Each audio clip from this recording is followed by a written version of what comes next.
So year after year, Portugal comes in as one of the top places to either move to or retire to in the world. And that definitely intrigued us a few years ago. We actually are currently in Portugal right now. Yeah, we've been here for 2 months now almost. Yeah, so living here for 2 months, and we just want to kind of share with you a little bit about why Portugal comes in on that list of places to move to. And if we decided to, would we retire here sometime in the future, or maybe we wouldn't? In 2022, Portugal came in 4th on the Global Retirement Index. And 3rd on the Global Peace Index, and 31st on crime. And it comes in 16th place in the Global Health Index, which is really high. So yeah, they got one of the best health programs in the world. Yeah. So you can do your comparisons. One of the things we are going to do is where we got all the statistics and a lot of the websites that we mentioned to you, we're going to put the links down in the description so you can go there and just for fun, even compare it to where you currently live. So the areas that we're going to cover in this video today are cost of living, healthcare, safety. And climate. I mean, climate goes without saying. The culture is beautiful here. And we're going to cover taxes as well. Yeah. Important areas. And then the final thing that we're going to go through is the visas that are available. We're only going to cover the kind of the key ones, but we will go over the visas that are available to you. The cost of living to be in Portugal. For one person, the average that you want to figure is about $1,500, but as a couple, about $2,200. Yeah, and that's going to depend on where you live, obviously. Lisbon and Porto are going to cost you a lot more. The Algarve might cost you a little more as well, but not quite as much. So it really depends on where you're at. And for rent, it's going to range anywhere from about $500 to $1,500. And that, once again, is going to depend on how many bedrooms you need, what location you've chosen to be in, and everything like that. So you can really kind of accustom it to what your budget is. One of the main websites that people use for finding rentals here, and one way to just kind of play with it and get an idea what your cost is going to be, is Idealista. And once again, we'll put that link down below for you to check that out. Now, I want to be clear here. The prices we're giving you are USD pricing, just to save any confusion. We get a lot of questions about that. So with that being said, you can go out to dinner for about $9. And we've seen draft beer for $2. You can get happy hour for $1.50. So those are pretty good pricing compared to.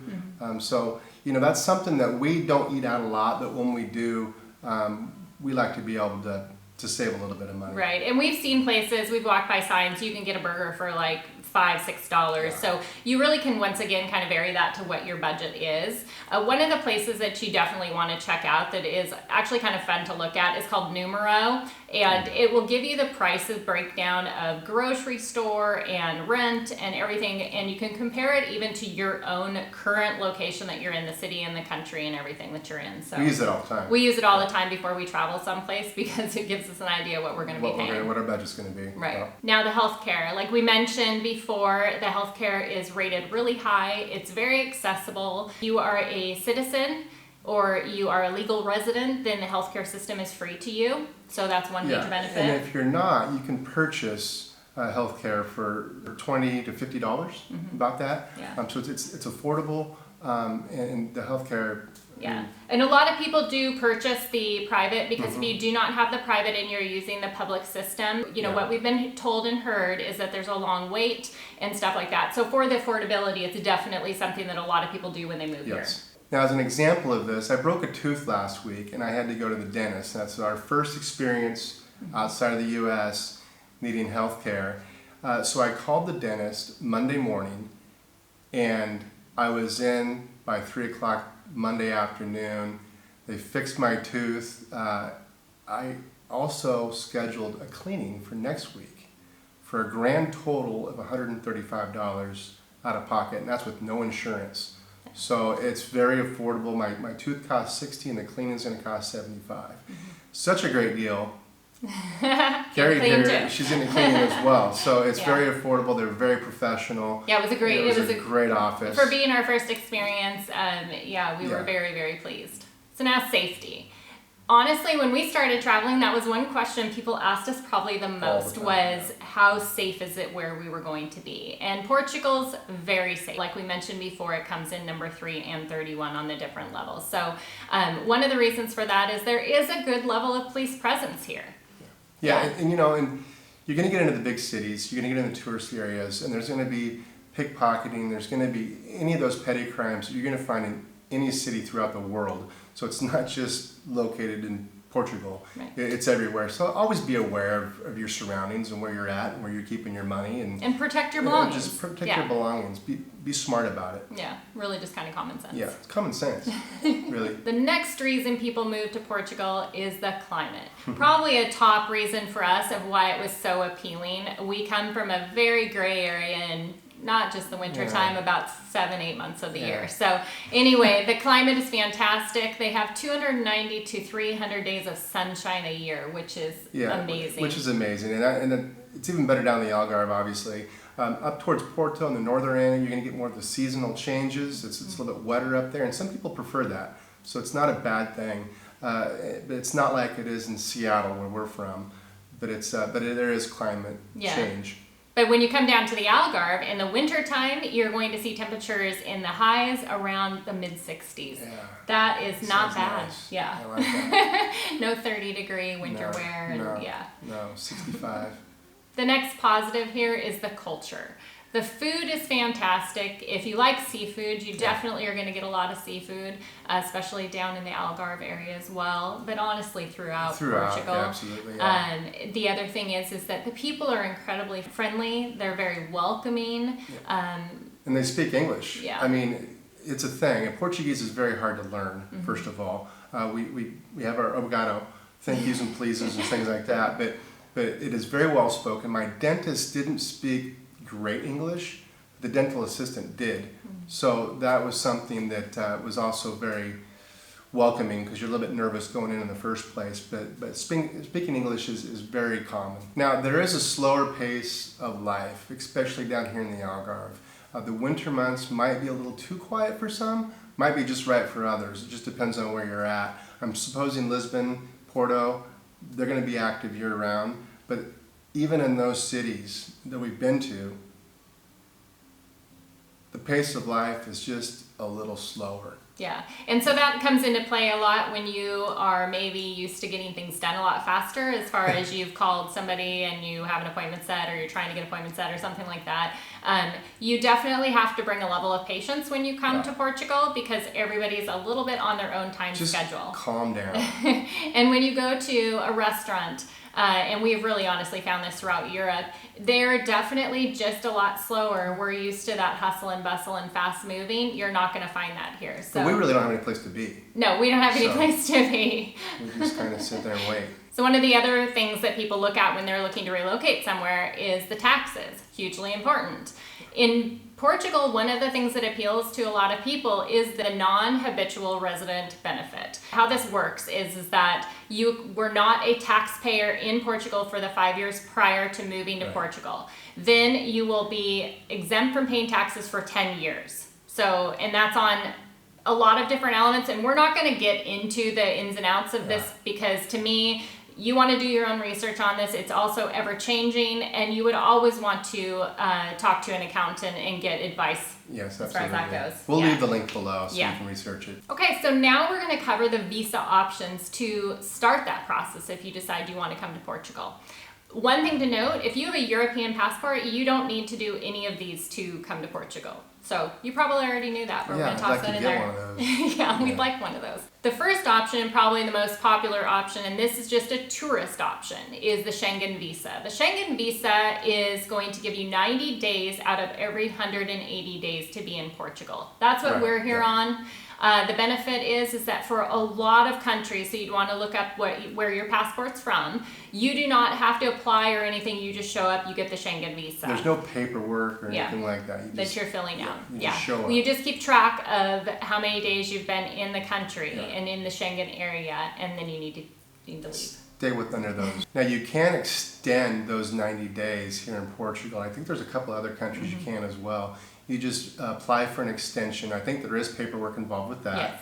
And they either grant you or they don't, but you can stay past those 90 days within that country. You cannot leave Portugal and go to, say, Spain, for example. You've got to stay in Portugal, but there is a way to extend. You're just going to do that at the SEF office, and you want to do that when you are already in Portugal and before your visa is near expiring. Right.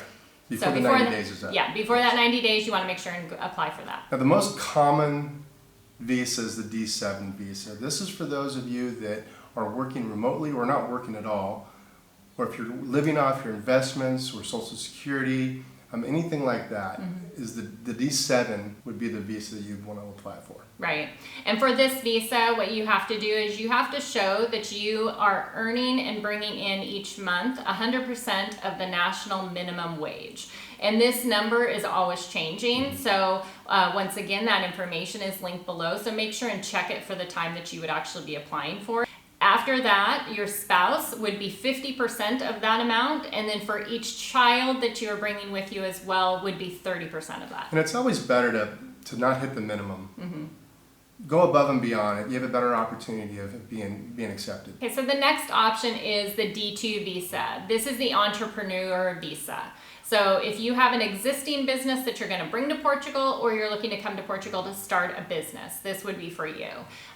With this one, you still are going to have to show that proof of income that you have coming in every month, as well as you are going to have to show proof of a business plan. Right. Now the fourth option is the golden visa. Now this is a visa for those of you that want to invest here in Portugal. Now there are some requirements that you have to have in order to do this one. Now these requirements include investing 500,000 euro into a business or employing 10 people.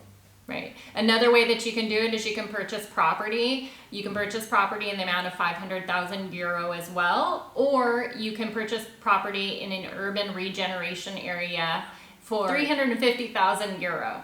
So, and there's limitations to that of the location. They have recently made some changes to that of where you are able to purchase that property. So once again, you're going to have to dig a little bit deeper and find out the ins and outs on that one if that's the option you're looking at. Right. I mean, some of the Algarve, some of the coast, Lisbon and Porto are excluded from that.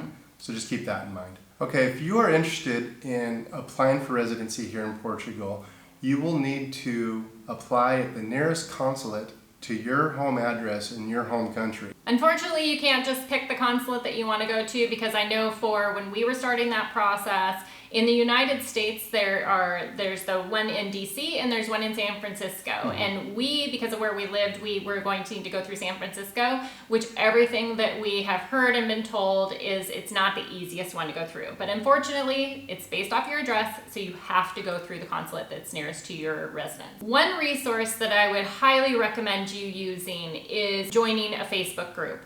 There is one specific Facebook group that I'm going to put the link down below that I found incredibly useful, because it gives you the information. These are people that are currently going through the process for all of the different visas that we just mentioned to you. And they have a ton of resources of different documents you can look up, example paperwork, and everything like that. So highly recommend that you check that out. The other site that we're going to put down below is for the SEF site, which is going to give you the breakdown of exactly what they tell you that you need. So you're going to want to check that site out as well. The other one that we mentioned earlier that we really recommend that you go to is Numero.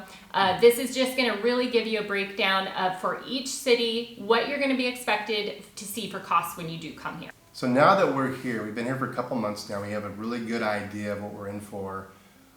Would we retire here?